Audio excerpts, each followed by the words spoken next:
Bonjour, dans cette vidéo je vais vous présenter le module urbanisme de Limitaddict qui permet de réaliser des documents d'urbanisme. Parmi les documents disponibles, on a le certificat d'urbanisme d'information, le certificat d'urbanisme opérationnel et la déclaration préalable. Ici, dans cette première partie, je vais voir le certificat d'urbanisme d'information. Je vais donner un nom pour mon document, CU information par exemple, hein, et je vais créer mon premier document d'urbanisme. Donc je choisis une échelle pour mon affichage de cadastre. Donc vous aviez vu, hein, j'ai importé le cadastre et les propriétaires. Dans le CU1B, je partirai d'un exemple vierge, hein, et je vais aller chercher les parcelles concernées par ce document. Donc je peux sélectionner les parcelles à l'écran, comme ceci. Voilà, je peux ajouter une ou plusieurs parcelles hein, pour ce document. Et je passe ensuite à l'étape 2 qui s'appelle créer éditer plan. À cette étape-là, je vérifie mes informations qui sont ici. Hein. Voilà, donc les informations sont reprises depuis le DXF cadastral. Mon propriétaire ici n'est pas repris, je vais pouvoir aller le reprendre. D'accord, donc propriétaire, soit je lance un import SPDC si je n'ai pas encore mon propriétaire, soit j'extrais les données de ma base de données. Donc ici j'ai déjà les informations hop, de, du propriétaire de mes parcelles et je peux aller attacher des plans. Donc là, l'intérêt, c'est que les plans vont se faire quasiment automatiquement, hein. On va voir ça tout de suite. Je vais aller créer un nouveau plan de situation où je peux aller attacher un plan existant. Ça, c'est plus dans le cas de l'ADP, on verra ça quand on fera l'ADP. Donc créer un nouveau plan de situation. Je charge un prototype. Par exemple, je veux commencer par faire mon CU1. Je vais aller charger mon prototype qui s'appelle CU1. Ce sera mon plan de situation. Pièce d'urbanisme, ce sera ma CU1, ce sera à telle échelle, ça correspondra à tel prototype de plan. D'accord, donc là on a un prototype de plan qui s'appelle ELA plan urbanisme. On proposera de réaliser ces prototypes de plans si vous le souhaitez, hein. On pourra faire une prestation pour vous réaliser ces prototypes de plans. Le fond de plan à afficher pour notre plan de situation. Donc là je choisis par exemple l'IGN.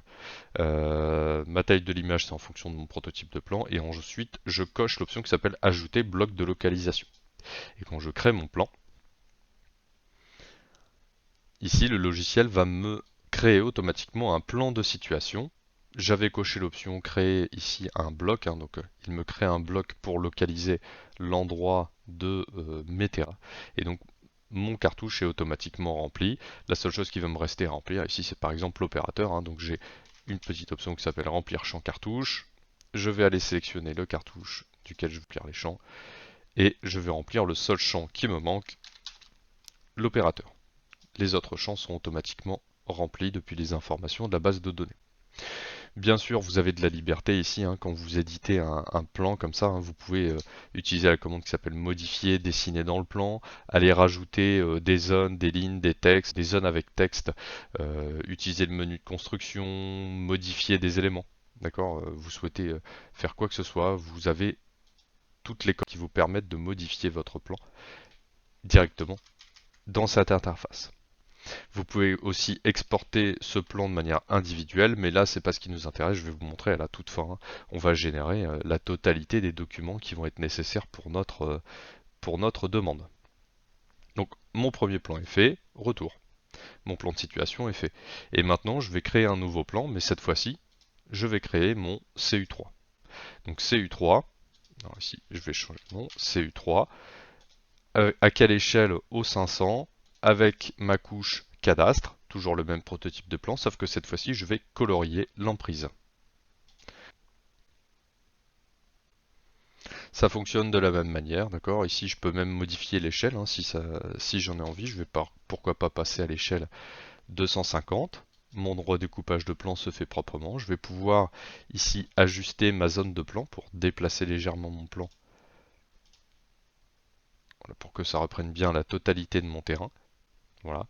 Je peux aller ajouter pourquoi pas un texte si j'en ai besoin, etc. Donc là, voilà mon plan CU3. J'ai fait mon plan parcellaire et mon plan de situation. Je peux passer à l'étape suivante, remplir le formulaire SERFA. À cette étape-là, je vais pouvoir aller reprendre l'identité des demandeurs, donc soit en utilisant la reprise automatique de l'identité des demandeurs depuis la base de données, soit en utilisant la fonction sauvegarder et charger prototype, hein, si je décide de rentrer voilà, le nom du cabinet, tout le temps je rentre le nom du cabinet, ici je peux aller sauvegarder et charger des prototypes. Vous voyez là, hop, test 2, mortalité, etc. Ensuite, je continue à remplir les informations du CERFA, je vais reprendre automatiquement les informations de mon propriétaire.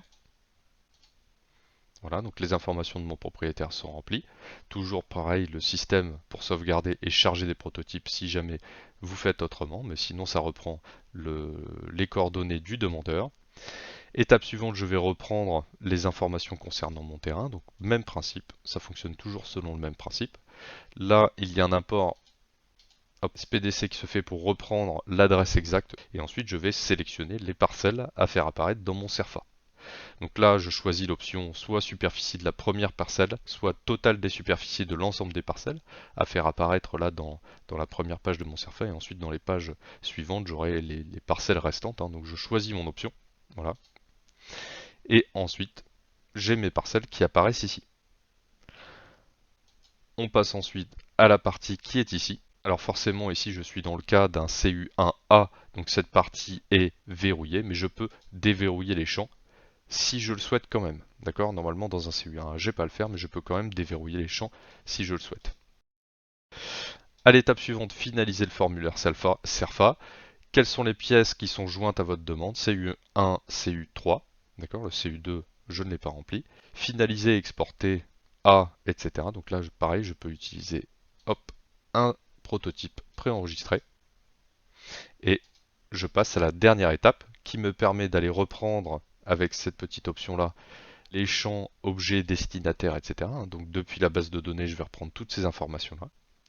Et avec cette option, ça me permet d'aller charger un paramétrage pour prendre la commune et le corps du courrier. Quand je vais générer l'ensemble de mes documents, je vais générer un bordereau d'envoi et tous les documents qui vont être nécessaires pour ma demande de CU1A. Donc mon formulaire CERFA, mon plan parcellaire, mon plan de situation, mon bordereau d'envoi. Je peux ensuite choisir le nombre d'exemplaires de chaque document.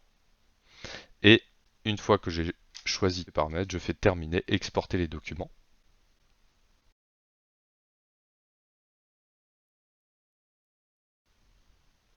Voilà, je mets ça dans mon dossier urbanisme.